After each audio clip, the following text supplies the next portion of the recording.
At number 10, Olympia. In more modern times, our art has changed drastically. These days, some of the most provocative pieces gain the most notoriety and are highly praised, but back in the day, things were a lot different, and revealing pieces were often quite controversial. Showing things like nudity and gore were highly criticized, and many of these pieces caused mild uproar. This is the case with the painting titled Olympia by Edouard Manet. This piece features a nude model being presented flowers by a servant. What caused so much controversy about this piece was not only the nudity, but also its context, so to speak. At the time when this painting was created, when viewers saw artwork featuring a nude woman, the subject was usually depicted in a more passive way. But with the Olympia piece, the woman is looking straight at the viewer, and it made audiences a little uncomfortable. On top of that, it was also believed that the woman depicted in the painting was a lady of the night. This was widely thought because the name Olympia, the name of the piece, was often associated with women of this profession. As well, the painting looked to be set in a boudoir, which also backs up the suggestion of this woman's profession. What people found to be most scandalous was the fact that this woman in the image was modeled after a real person and not just a figment of the artist's imagination. At number 9, Le Déjeuner sur l'herbe. As I mentioned previously, the presence of nudity in paintings was often pretty controversial back in the day, and we will see this quite a lot throughout this video. Depending on the context of the painting and its subject matter, some pieces can cause audiences to see it as too provocative. Another one of these paintings that faced backlash due to its subject matter is the piece Le Déjeuner sur l'herbe by Edouard Manet. Yeah, the same guy who painted Olympia. In this painting, it features a naked woman surrounded by fully clothed men. This caused a scandal in the art world, and even when the painting was unveiled, it wasn't allowed to make its debut at the Salon in Paris because it was rejected and was instead exhibited at the Salon des Refusés. Even the style of this painting caused some controversy because of the stark contrast of light and dark in the painting, as it went against the style of art at this time. At number 8, The Last Judgment. If you would believe it, even the most famous painter Michelangelo faced controversy for his painting of the Last Judgment. This is the painting that covers the altar wall in the Sistine Chapel and is one of the most famous paintings, but it was also shrouded in scandal when the piece was first completed. In the painting, the artist depicts the second coming of Christ and God's final judgment on humanity. You see angels and saints in the painting, as well as the souls of people being dragged either to heaven or hell. It was a powerful artwork, but because the painting featured mostly men who were drawn as nude, it made people pretty upset. This piece sparked a feud between Michelangelo and the Catholic Church, as they believed that the painting was too inappropriate for a place as sacred as the Sistine Chapel, and they were not happy with the artist's depiction of nude figures in that holy place. It wasn't until after Michelangelo passed away that the church got to tweak the painting to their liking, so they hired another artist to come and paint loincloths and fig leaves over the genitalia of the figures in the piece. At number 7, Death of the Virgin. Back in the day, people took their religious paintings quite seriously, and so they wanted everything to be done right, otherwise it became a scandal.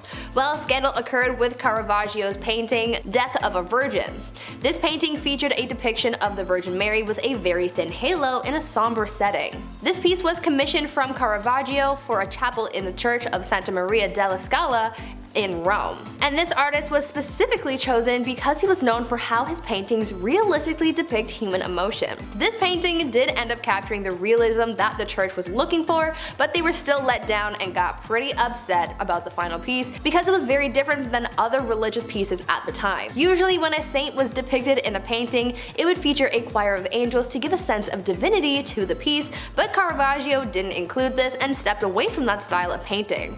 Unfortunately for the artist, the church rejected the piece, and some believe that their rejection could have come from the painting's realism or from the fact that a lady of the night was used to model for Mary in the piece. At number 6, The Gross Clinic. These days, medical-based content is pretty popular. Medical dramas and medical TikToks have a lot of fans, and many of them don't see any problem with the gore that comes with the content, but back in the 1800s, it was a lot for audiences to handle, and that's why the piece called The Gross Clinic by Thomas Eakins faced scandal. This art piece that was labeled as shocking at the time featured Dr. Samuel D. Gross overseeing a surgical operation while doing a lecture for medical students. This piece was pretty controversial at the time because of the gore, war, seeing the surgical procedure really happening, and with the blood in the image. But many other people saw this piece as a little unsettling because of how all of the people in the painting looked so calm while there was a literal surgery being performed right in front of them. The only person who looked to be showing any emotion in the piece was a woman in the foreground of the painting who looked pretty trigger at the sight in front of her. Back when this painting was first released, it was controversial as heck, but now in more modern times, it's renowned as an homage to science and medicine. At number 5, Les Demoiselles d'Avignon. Picasso was one of the most renowned artists of modern times. His style of painting became iconic and he revolutionized modern art, but as he was beginning to find fame in the art world, he also faced some scandals when it came to some of his art pieces.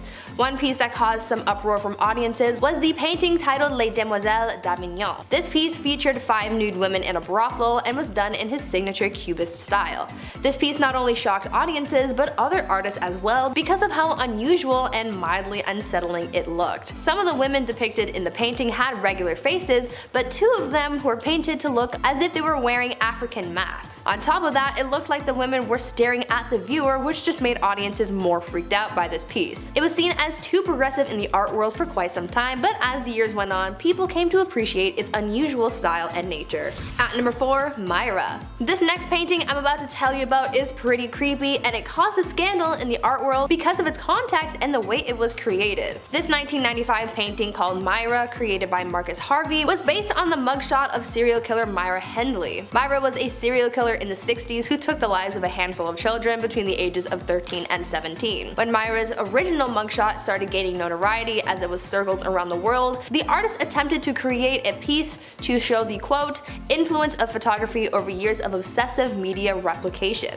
end quote. The painting looks like a newspaper printing of the mugshot, but upon closer inspection, you can see that the painting is made up of small handprints like those of a child. When it first debuted at the Sensation exhibit of young British artists at the Royal Academy of Art in London in 1997, it was one of the most important pieces at the show, but it was also seen as controversial among many artists. It was so hated by some that it was actually vandalized when 2 artists defaced the piece with ink and eggs.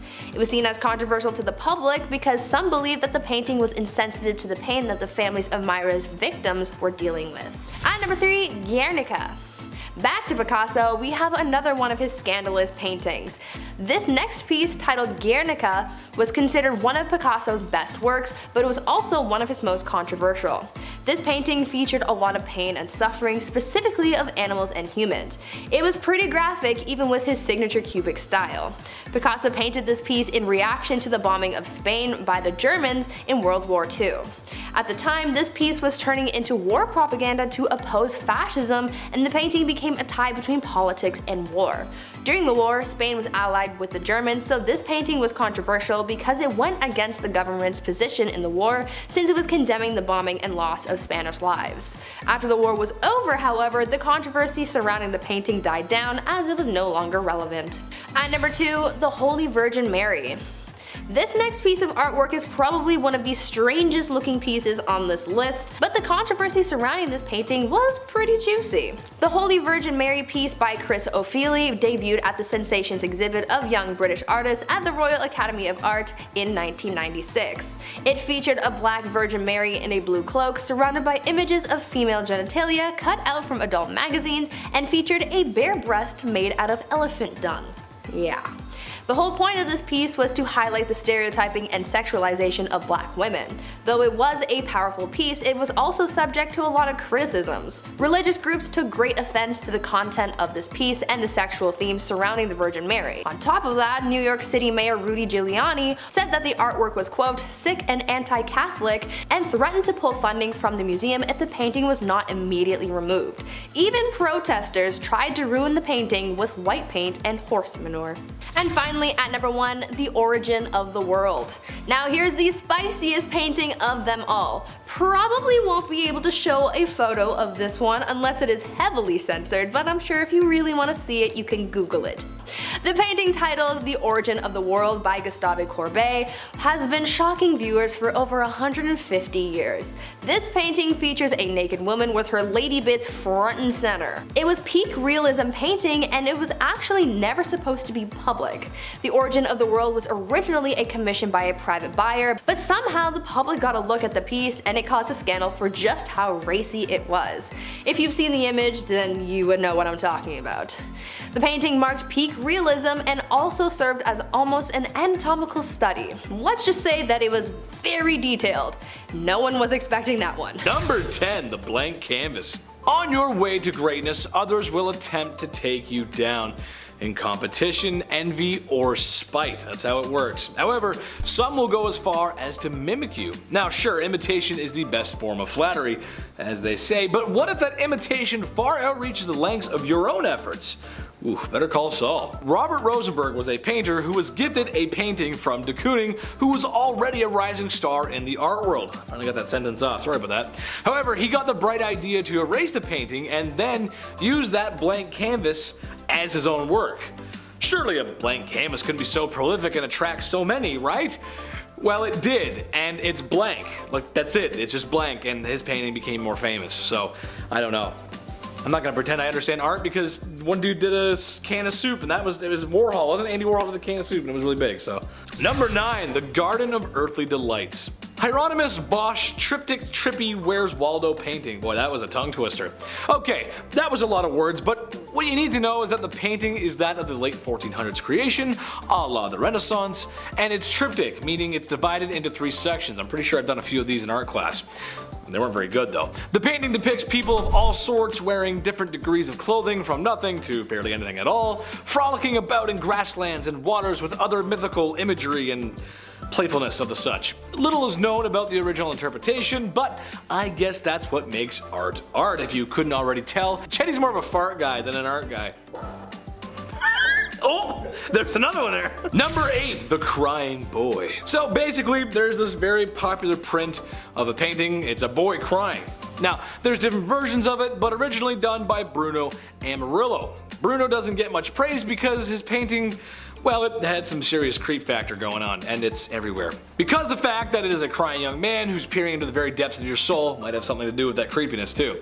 Firefighters around the world, however, began to notice a pattern when putting out house fires.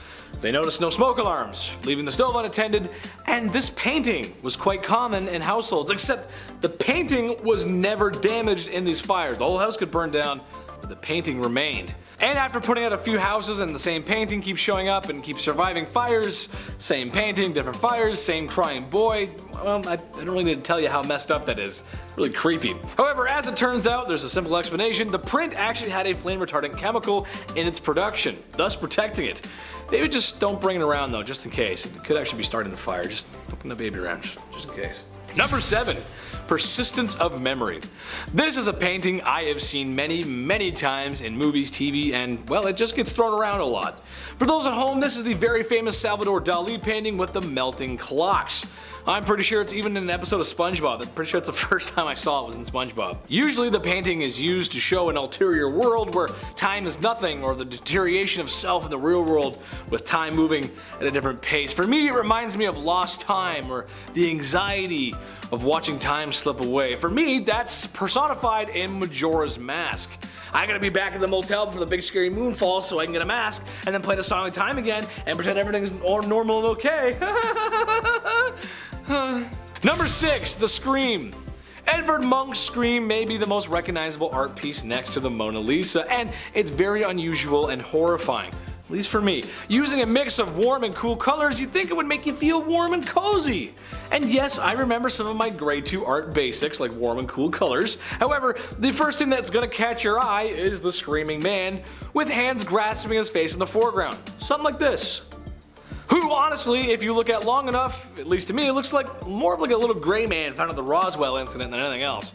Supposedly the interpretation of this piece is to be that of the horrors and anxiety of human existence. So in a way it's a mental health piece, way ahead of its time, even if it is horrifying, so that's kinda cool. Number 5, The Anguished Man. I don't care who you are, but every family out there has one artifact or one heirloom in their house that just doesn't sit well with you. Please comment below and let me know. I'm actually curious. What's the heirloom? For me, it was, well, it was a few things actually. My mom used to have this dancing skull at Halloween. It was really weird. My aunt has a lot of dolls. My aunt had a lot of dolls. There was one in particular that used to sit on the staircase. Did not like that.